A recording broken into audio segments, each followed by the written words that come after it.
مسلمان ہو کر وہ معزز تھے زمانے میں، مسلمان ہو کر آج ہم خوار ہوئے تارک قرآن ہو کر۔ اے قرآن تیرے چاہنے والے نہ رہے،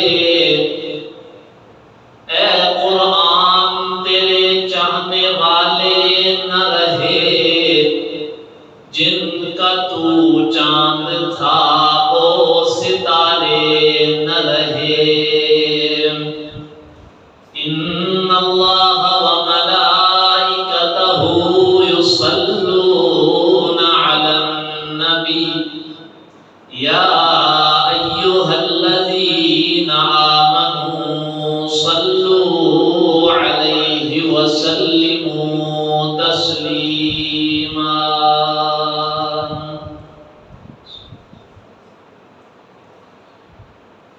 انتہائی قابل احترام محترم مکرم سامعین کرام،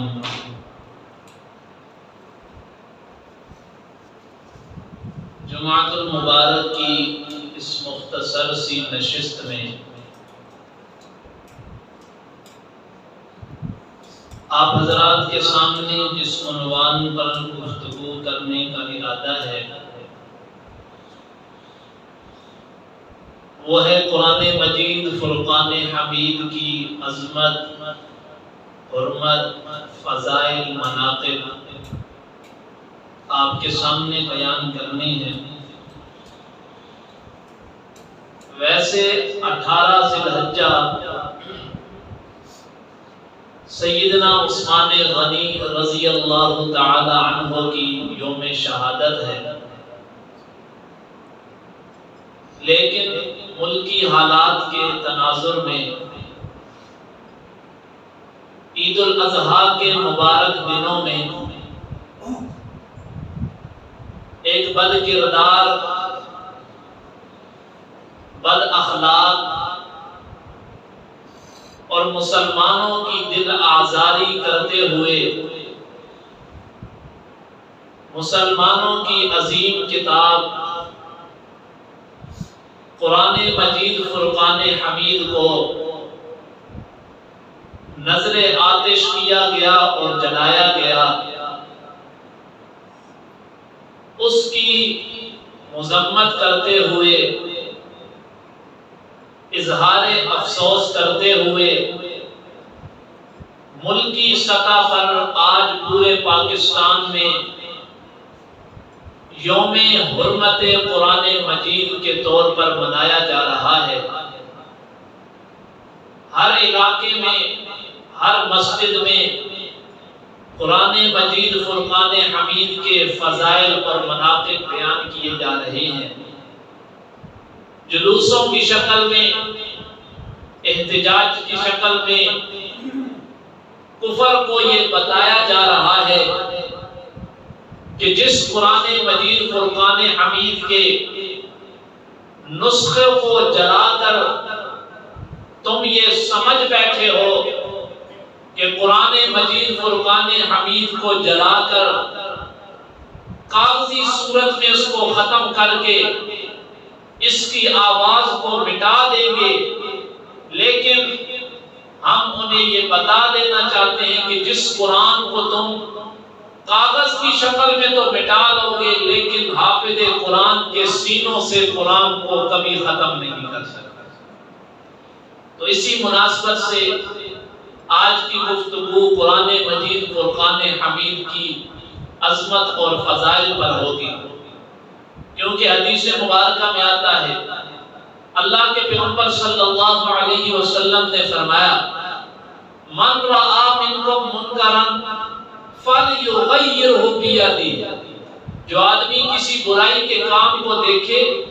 کسی منکر کام کو دیکھے، اسے چاہیے فَلْيُغَيِّرْهُ بِيَدِهِ، اپنے ہاتھ کے ذریعے اس کام کو روکے، اس کو منع کرے۔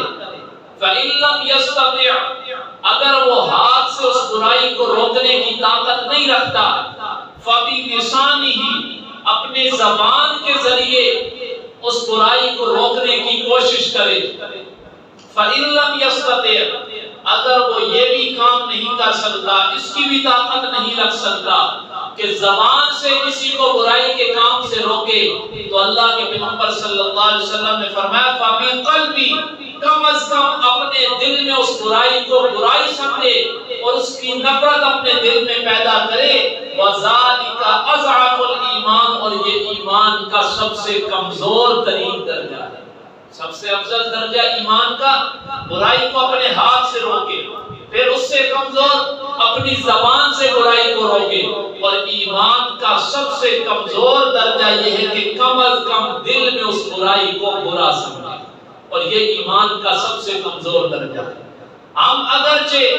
ہاتھ کے ذریعے اتنی طاقت نہیں رکھتے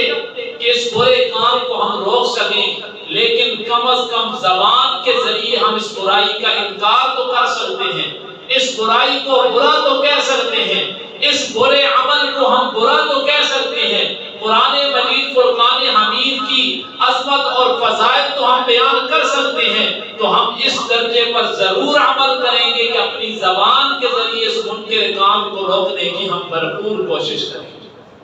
قرآن مجید فرقان حمید بڑی عظمتوں والی کتاب ہے۔ تین باتیں قرآن کے متعلق بیان کروں گا۔ پہلی بات، قرآن مجید انفرادی کتاب ہے۔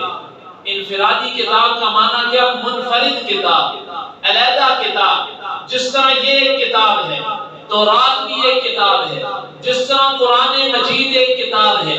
زبور بھی ایک کتاب ہے، جس طرح قرآن مجید ایک کتاب ہے، انجیل بھی ایک کتاب ہے، جس طرح قرآن مجید ایک کتاب ہے۔ آئے روز جو ہم سکولوں میں کتابیں پڑھتے ہیں وہ بھی کتابیں ہیں، لیکن قرآن مجید ان سب کتابوں سے ایک منفرد اور انفرادی کتاب ہے۔ اس کی وجہ کیا ہے؟ قرآن مجید فرقان حمید میں اللہ نے اس کی وجہ خود بیان کر دی ہے، اور قرآن مجید کے ٹائٹل میں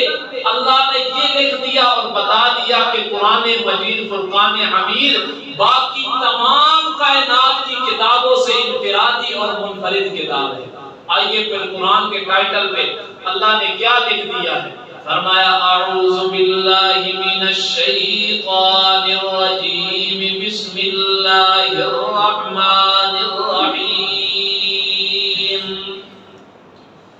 الف لام میم ذالک الکتاب لا ریب فیہ۔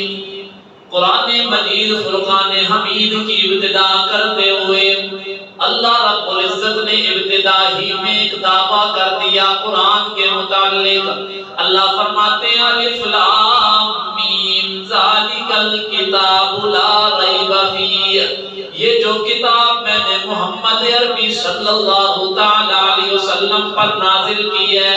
لا ریب فیہ، اس کتاب مجید میں، اس قرآن مجید میں، قرآن حکیم میں، اس مقدس اور لا ریب کتاب میں لا ریب فیہ، کسی قسم کا شک و شبہ نہیں ہے۔ سوال پیدا ہوتا ہے، اللہ نے تو کہہ دیا لا ریب فیہ، قرآن میں کوئی شک نہیں ہے، لیکن دنیا میں ایسے بد نصیب لوگ بھی آئے ہیں، دنیا میں ایسے بدقسمت لوگ بھی آئے ہیں جنہوں نے قرآن کی زبر اور زیر، قرآن کے الفاظ پر شک اور شبہ کرنا شروع کر دیا، تو پھر اللہ کا دعویٰ تو سچا نہ ہوا۔ اللہ نے تو کہہ دیا لا ریب فیہ کہ قرآن مجید میں کوئی شک نہیں ہے، تو پہلا معنی اس کا کر دیتا ہوں، اعتراض ختم ہو جائے گا۔ اللہ فرماتے ہیں لا ریب فیہ، اس قرآن کے منزل من اللہ ہونے میں کسی کو بھی شک نہیں ہے کہ یہ قرآن مجید اللہ کی طرف سے نازل ہوئی کتاب ہے۔ اب اس میں کسی کو بھی شک نہیں ہے۔ کفار بھی یہ مانتے ہیں کہ قرآن مجید اللہ کی کتاب ہے، جس طرح تورات اللہ کی کتاب، زبور اللہ کی کتاب، انجیل اللہ کی کتاب، یہودی، نصرانی، عیسائی یہ سب مانتے ہیں کہ قرآن مجید اللہ کی کتاب ہے اور اللہ کی طرف سے نازل ہوئی ہے۔ وَإِنَّهُ لَتَنزِيلُ رَبِّ الْعَالَمِينَ، یہ قرآن نازل ہوا ہے رب العالمین کی طرف سے، نزل بِهِ الرُّوحُ الْأَمِينُ، اتارنے والے جبرائیل امین ہے، عَلَىٰ قَلْبِكَ لِتَكُونَ مِنَ الْمُنذِرِينَ، میرے پیارے پیغمبر آپ کے قلب اطہر پر قرآن مجید نازل کیا، کیوں نازل کیا؟ لِتَكُونَ مِنَ الْمُنذِرِينَ، تاکہ آپ قرآن کی آیات پڑھ پڑھ کر لوگوں کو ڈرانے والے بن جائے۔ اور نبی کا کام بھی یہی ہوتا ہے، اللہ فرماتے ہیں یا ایھا النبی انا ارسلناک شاہدا ومبشرا ونذیرا، اے میرے پیارے پیغمبر ہم نے آپ کو شاہد بنایا ہے، حق بات کی گواہ بنا کر آپ کو بھیجا ہے، ومبشرا آپ کو امت والوں کے سامنے خوشخبریاں دلانے والا بھیجا ہے، ونذیرا اور آپ کو اس کائنات کے لوگوں کو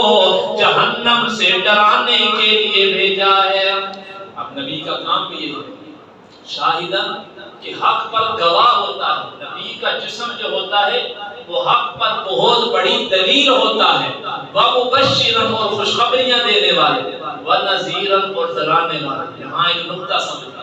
اللہ نے پہلے نبی کی صفت ذکر کی مبشر، خوشخبریاں دینے والے، بعد میں صفت ذکر کی نذیرہ، ڈرانے والے۔ تو نبی کا کام خوشخبریاں دینا ہوتا ہے، لیکن اگر ان خوشخبریوں کو سن کر پھر بھی کوئی امت والا دین حق پر نہیں چلتا، پھر نبی کا کام ہوتا ہے نذیرہ، اس کو دین حق پر نہ چلنے کی وجہ سے اس کو ڈرانا بھی۔ تو ہم جو علماء انبیاء کے وارث ہوتے ہیں، العلماء ورثۃ الانبیاء، علمی میدان میں علماء انبیاء کے وارث ہوتے ہیں، تو ہمارے اوپر بھی یہ ذمہ داری ہے کہ ہم نے سب سے پہلے اپنے ماتحت لوگوں کو جو ہمارے سننے والے ہیں، ہم نے پہلے ان کو خوشخبریاں سنانی ہیں، لیکن اگر خوشخبریاں سنانے کے باوجود بھی وہ دین حق کے راستے پر عمل نہیں کرتے، تو پھر بھی ہمارا کام بنتا ہے کہ نذیرہ ہم نے بھی ڈرانا ہے۔ حدیث مبارکہ میں اللہ کے پیغمبر صلی اللہ علیہ وسلم نے ایک صحابی رسول کو کسی علاقے کی طرف بھیجا اور نصیحت کی، بشروا ولا تنفروا، انہیں خوشخبریاں دینی ہے، نفرت میں مبتلا نہیں کرنا، یسروا ولا تعسروا، ان کے لیے آسانیاں پیدا کرنی ہے، انہیں تنگی میں مبتلا نہیں کرنا۔ یہ نہیں کہ پہلے دن ہی جا کر تلوار اٹھا لینی ہے، کرو اسلام پر عمل ورنہ سر قلم کرتا ہوں، نہیں، بشروا، انہیں پہلے اسلام کی عظمت ان کے دل میں بٹھانی ہے، قرآن کی عظمت ان کے دل میں بٹھانی ہے، اسلام کا مقام ان کے دل میں بٹھانا ہے۔ جب اسلام کا مقام ان کے دل میں بیٹھ جائے گا تو خود بخود وہ اسلام پر عمل کرنے والے بن جائیں گے۔ وَلَا تُنَفِّرُوا، سختی کر کے انہیں ان کے دل میں اپنی نفرت اور اسلام کی نفرت نہیں بٹھانی کہ وہ یہ کہنے نہ لگ جائیں کہ اسلام تو بڑا سخت دین ہے، اسلام کے بارے میں وہ طرح طرح کے اشتہارات نہ کرنے لگ جائیں۔ اس لیے اللہ کے پیغمبر صلی اللہ علیہ وسلم نے فرمایا بشروا، انہیں خوشخبریاں دینی ہیں، وَلَا تُنَفِّرُوا، سختیاں کر کے نفرت میں مبتلا نہیں کرنا، یسروا، امت والوں کے لیے آسانیاں پیدا کرنی ہے، وَلَا تُعَسِّرُوا، انہیں تنگی میں مبتلا نہیں۔ تو اللہ نے قرآن مجید میں دعویٰ ذکر کیا، الف لام میم ذالک الکتاب لا ریب فیہ، یہ جو قرآن میں نے محمد عربی صلی اللہ علیہ وسلم پر نازل کیا ہے، لا ریب فیہ، اس قرآن میں کسی قسم کا شک و شبہ نہیں ہے۔ اور قربان جب اللہ کی فصاحت و بلاغت پر اللہ فرماتے ہیں الف لام میم، ایسا لفظ قرآن کی ابتدا میں اللہ نے ذکر کر دیا جو رہتی دنیا تک قیامت کی صبح تک کفار کے لیے ایک چیلنج بن کر لکھا ہوا ہے۔ اللہ فرماتے ہیں الف لام میم، یہ حروف مقطعات ہے، میں اللہ تمہیں چیلنج کر رہا ہوں، اگر تمہیں قرآن کی عظمت پر یقین نہیں آتا، اگر تمہیں قرآن کی عزت اور حرمت پر یقین نہیں آتا، اگر تمہیں قرآن کے منزل من اللہ ہونے پر یقین نہیں آتا، اگر تمہیں قرآن کے حق ہونے پر یقین نہیں آتا، اگر تمہیں قرآن کے سچ ہونے پر یقین نہیں آتا، تو میں اللہ تمہیں چیلنج کر رہا ہوں الف لام میم، یہ حروف مقطعات ہے۔ اگر تم عربی دان ہو، اپنے آپ کو بڑا وسیع و بلیغ سمجھتے ہو، اپنے آپ کو بڑا شاعر سمجھتے ہو، اپنے آپ کو بڑا قاری سمجھتے ہو تو میں اللہ تمہیں چیلنج کر رہا ہوں، الف لام میم صرف ان 3 لفظوں کا معنی کر کے دکھا دو۔ تمام عربی جتنے بھی اپنے آپ کو فصیح و بلیغ سمجھتے تھے، اللہ نے ان کو چیلنج کر دیا کہ الف لام میم، یہ جو حروف مقطعات ہوتے ہیں سورتوں کے شروع میں، الف لام میم حامیم یاسین طٰہٰ قاف، یہ جتنے بھی حروف مقطعات ہیں اللہ نے چیلنج کر دیا ان حروف مقطعات کا صرف معنی کر کے دکھا۔ اب توجہ کیجیے، قرآن مجید فرقان حمید میں اللہ نے کفار کو 5 قسم کے چیلنج کیے ہیں۔ جب انہوں نے اعتراض کیا نا کہ یہ قرآن اللہ کی کلام نہیں بلکہ پیغمبر عالمی صلی اللہ علیہ وسلم نے خود اپنی طرف سے گھڑ لی ہے، تو پھر اللہ نے کفار کو 5 چیلنج کیے۔ پہلا چیلنج اللہ فرماتے ہیں ام یقولون افترا، اگر وہ کہتے ہیں یہ قرآن مجید اللہ کی کلام نہیں ہے، فلیاتوا بمثلہ، انہیں چاہیے کہ اس قرآن کے مثل کوئی کتاب لے کر آئے۔ جب وہ یہ چیلنج بھی پورا نہ کر سکے کہ 30 پاروں والا قرآن مجید جیسا کوئی دوسری کتاب لکھ کر اس کے مقابلے میں پیش کرے، پھر اللہ نے دوبارہ چیلنج کیا۔ اللہ فرماتے ہیں قل فاتوا بعشر سور مثلہ مفتریات، میں اللہ پھر تمہیں چیلنج کر رہا ہوں، اگر قرآن جیسی کوئی کتاب نہیں لا سکتے تو کم از کم قرآن جیسی 10 صورتیں تو مقابل پیش کر دو۔ جب وہ یہ 10 صورتوں کا دعویٰ بھی اور 10 صورتوں کا چیلنج بھی پورا نہ کر سکے، پھر اللہ نے دوبارہ چیلنج کیا۔ اللہ فرماتے ہیں فَلْيَأْتُوا بِسُورَةٍ مِّن مِّثْلِهِ، کم از کم اس قرآن جیسی کوئی ایک صورت لے آؤ۔ توجہ کیجیے، قرآن میں بڑی صورتیں 114 صورتیں ہیں، لیکن اللہ نے فرمایا فَلْيَأْتُوا بِسُورَةٍ۔ علماء جانتے ہیں بِسُورَةٍ کے نیچے جو 2 زیریں ہیں یہ تنکیر کی طرف اشارہ ہوتا ہے، چھوٹی چیز کی طرف۔ اللہ فرماتے ہیں فَلْيَأْتُوا بِسُورَةٍ، کوئی بڑی صورت نہیں،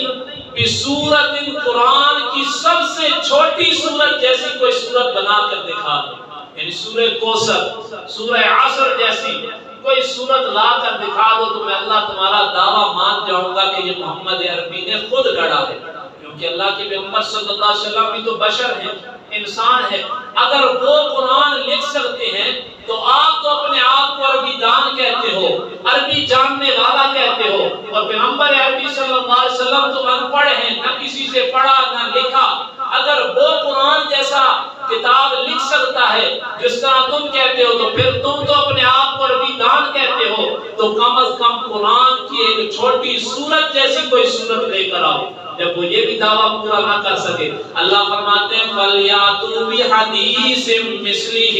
کم از کم قرآن کے ایک الفاظ جیسا، قرآن کی ایک بات جیسی کوئی بات لکھ کر دکھا دو، میں اللہ تمہارے دعوے کو مان جاؤں گا۔ پہلا دعویٰ قرآن جیسی کوئی کتاب، دوسرا دعویٰ قرآن کی 10 صورتوں جیسی کوئی 10 صورتیں، تیسرا دعویٰ قرآن کی ایک صورت جیسی کوئی ایک صورت نکال لو، اور چوتھا دعویٰ قرآن کی ایک آیت جیسی کوئی آیت لکھ کر دکھا دو۔ جب یہ 4 دعوے وہ پورے نہ کر سکے، اللہ کی طرف سے کیے ہوئے 4 چیلنج پورے نہ کر سکے، اللہ فرماتے الف لام میم، جب یہ سارے تم چیلنج پورے نہیں کر سکتے تو میں اللہ تمہیں چیلنج کر رہا ہوں کہ کم از کم حروف مقطعات کا معنی کر کے دکھا دو۔ آج تک کسی مفسر نے، مفسرین نے ان کے معنی لکھے ہیں، اپنا ذوق بیان کیا کہ الف سے غلام مراد ہے، لام سے غلام مراد ہے، میم سے، اپنا ایک ذوق ہے، لیکن ذوق بیان کرنے کے بعد ہر مفسر یہ کہتا ہے کہ یہ میرا ذوق ہے، واللہ اعلم بمرادی، اس کی حقیقی مراد کو سوائے اللہ کے کوئی نہیں جانتا۔ کیونکہ قرآن مجید میں کچھ آیات ایسی ہیں جو محکم ہیں، جن کا معنی بھی پتہ، مفہوم بھی پتہ، کچھ آیات ایسی ہیں جو متشابہات ہیں، معنی تو پتہ ہے لیکن مفہوم کا نہیں پتہ، کچھ آیات ایسی ہیں مفہوم کا تو پتہ ہے لیکن حقیقی معنی کا نہیں پتہ، جس طرح ید اللہ،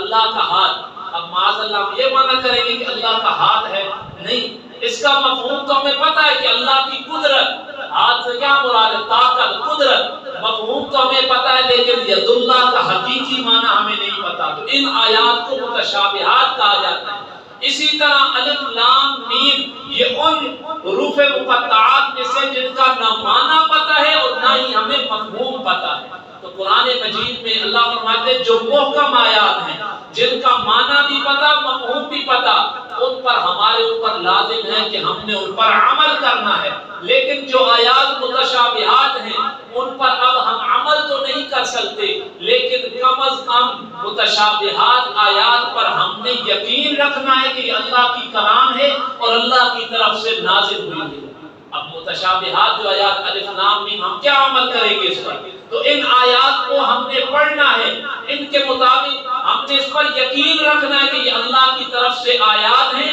اللہ کی طرف سے نازل ہوئی ہیں اور ان کو متشابہات کہا جا سکتا ہے. مزید ان کی تاکید میں ہم نہیں پڑھ سکتے, کیوں؟ ان کا معنی سوائے اللہ کے کسی کو بھی نہیں پتا. اگر پتہ ہوتا تو اللہ کے پیغمبر صلی اللہ علیہ وسلم نے قرآن کے ایک ایک مسئلے کو حدیث مبارکہ میں واضح طور پر بیان کیا ہے, تو کم از کم اللہ کے پیغمبر صلی اللہ علیہ وسلم اپنی احادیث مبارکہ میں ان الفاظ کے ضرور معنی بیان کرتے. تو ہمارے اوپر بھی یہ لازم ہے کہ جتنے بھی حروف مقطعات ہیں ہم نے ان پر ایمان لانا ہے, ہم نے یقین بنانا ہے کہ یہ قرآن کے الفاظ ہیں اور اللہ کی طرف سے نازل ہوئے ہیں, لیکن ان کی تحقیق میں پڑھنے کی ہمیں بالکل بھی اجازت نہیں.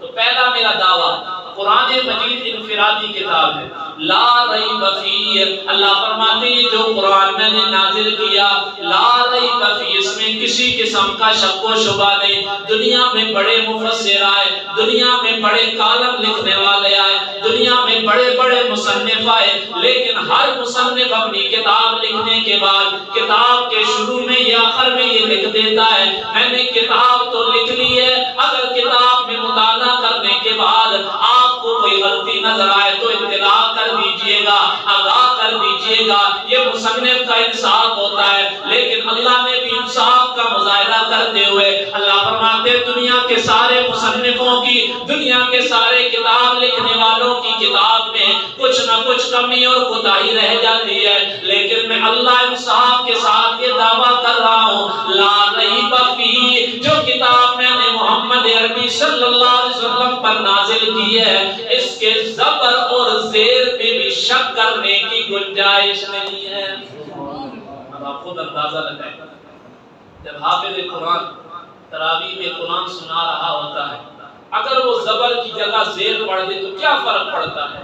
لیکن اللہ نے پھر ایسی حفاظت کی کہ فوراً پیچھے سننے والا اس کو پیچھے سے لگا کر اس کو غلطی کی اصلاح کرواتا ہے. یہ اصل میں حفاظت اللہ کروا رہے ہیں. اللہ کیا فرماتے ہیں انا نحن نزلنا الذکر وانا له لحافظون, ہم نے قرآن مجید کو خود نازل کیا ہے وانا له لحافظون, اور قیامت کی صبح تک ہم خود اس کی حفاظت کرنے والے ہیں. تو یہ جو کفار قرآن مجید کے نسخوں کو جلا کر یہ سمجھتے ہیں کہ ہم قرآن کی آواز کو ختم کر سکیں گے, یہ ان کی غلط فہمی ہے, کیونکہ اس قرآن کا محافظ خود اللہ رب العزت ہے. وَإِنَّا لَهُ لَحَافِظُونَ, جب اللہ جس کام کا محافظ بن جائے تو دنیا کی کوئی طاقت اس کو تبدیل نہیں کر سکتی. تو پہلا دعویٰ قرآن مجید انفرادی کتاب ہے. دوسرا دعویٰ قرآن مجید انقلابی کتاب ہے. صرف ایک بات ذکر کرتا ہوں, انقلابی کتاب کا کیا مطلب ہے کہ قرآن مجید کے ساتھ جس نے بھی نسبت قائم کی ہے قرآن مجید نے ان کی زندگیوں میں انقلاب پیدا کر دیا. بڑا مشہور واقعہ ہے, آپ سنتے رہتے ہیں. سیدنا عمر بن خطاب رضی اللہ تعالیٰ عنہ ابھی اسلام قبول نہیں کیا. ابو جہل نے اعلان کیا کہ جو بھی محمد عربی صلی اللہ علیہ وسلم کا سر قلم کر کے آئے گا اس کو بہت بڑا انعام دیا جائے گا.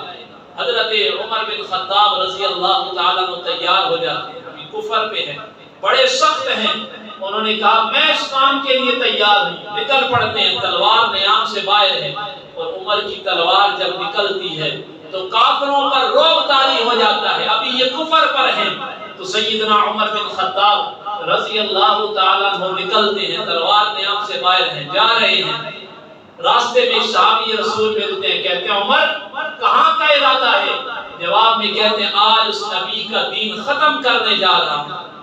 سیدنا عمر کو جواب ملتا ہے کہ جس نبی کا، جس محمد کا کلمہ ختم کرنے تو جا رہا ہے، دین ختم کرنے جا رہا ہے، اس کا دین تو تیرے گھر میں پہنچ چکا ہے، تیری بہن نے اسلام قبول کر لیا ہے۔ سیدنا عمر گھر جاتے ہیں، دروازے کے پاس پہنچنے، اندر سے قرآن کی آوازیں آ رہی ہیں۔ دروازہ کھٹکھٹایا، بہن سمجھ گئی کہ عمر آ گئے ہیں، ماریں گے، فوری قرآن کے نسخے کو چھپا دیا کہ کہیں عمر قرآن کی توہین نہ کر دیں، کیونکہ ابھی کفر پر ہے۔ جب مارا، صحیح مار کر جب تھک گئے تو دل نرم ہوا، تو سیدنا عمر نے پوچھا ذرا وہ مجھے نسخہ تو دکھاؤ جس کی تم تلاوت کر رہے تھے۔ بہن کہنے لگی قرآن میں اللہ نے کہہ دیا لا یمسہ الا المطہرون، قرآن مجید کو پاکی کے علاوہ نہیں چھو سکتے، ابھی آپ ناپاک ہو، آپ کو میں قرآن کا نسخہ چھونے کی اجازت نہیں دیتی۔ جب بہن نے قرآن کی تلاوت کی، طٰہٰ ما انزلنا علیک القرآن لتشقی الا تذکرۃ لمن یخشی، اللہ فرماتے ہیں طٰہٰ ما انزلنا علیک القرآن لتشقی، ہم نے قرآن مجید آپ پر اس لیے نازل نہیں کیا تاکہ آپ مشقت میں پڑ جائے، الا تذکرۃ لمن یخشی،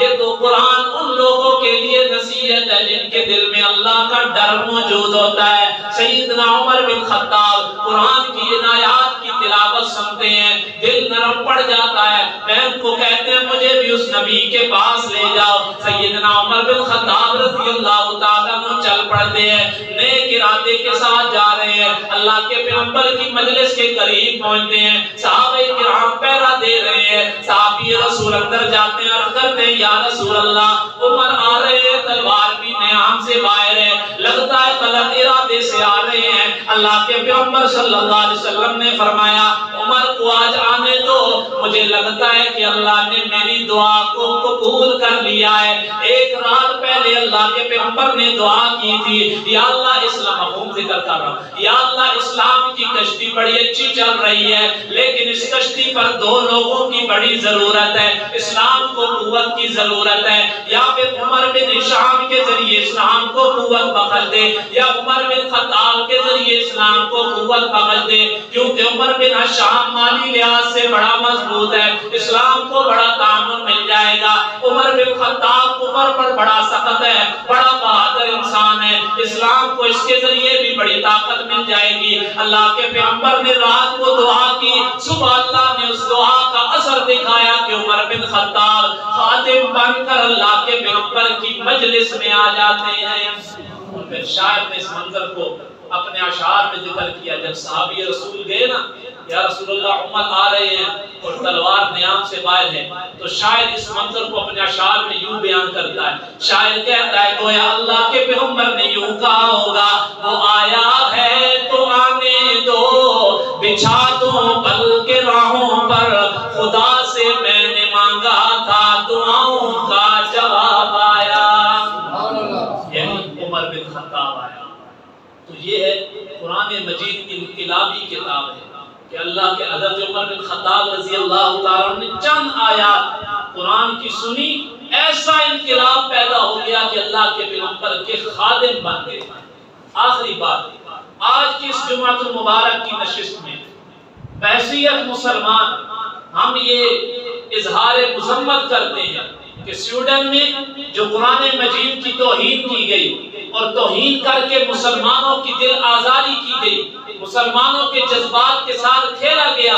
وہاں کی حکومت سے ہم عمومی طور پر اور حکومت پاکستان سے خصوصی طور پر، کیونکہ کم از کم اپنی زبان سے تو ہم یہ حق ادا کر سکتے ہیں، حکومت پاکستان سے ہم خصوصی طور پر یہ مطالبہ کرتے ہیں کہ جنہوں نے قرآن مجید کی توہین کی ہے ان سے ہر قسم کا تعلق کو ختم کر دیا ہے۔ آپ اس کی تائید کرتے ہیں، کم از کم ہاتھ کھڑا کر دیں، قیامت کے دن ہم اللہ کو یہ جواب دے سکے کہ ہمارے پاس اتنی تو طاقت نہیں تھی، ہمارے ایمان اتنے مضبوط نہیں تھے کہ ہم اپنے ہاتھ کے ذریعے اس کافر کی زبان کو، اس کے ہاتھ کو دو ٹکڑے کر دے جس ہاتھوں کے ذریعے اس نے قرآن کی توہین کی ہے، لیکن کم از کم ان ہاتھوں کے ذریعے ہم نے اس کی مذمت ضرور کی ہے، اس زبان کے ذریعے ہم نے اظہار مذمت ضرور کی ہے، اور حکومت تک اپنی یہ بات پہنچانے کی کوشش کی ہے کہ ہمارا ان لوگوں سے کوئی تعلق نہیں۔ اگر آپ کے دل میں بھی ایمانی غیرت موجود ہے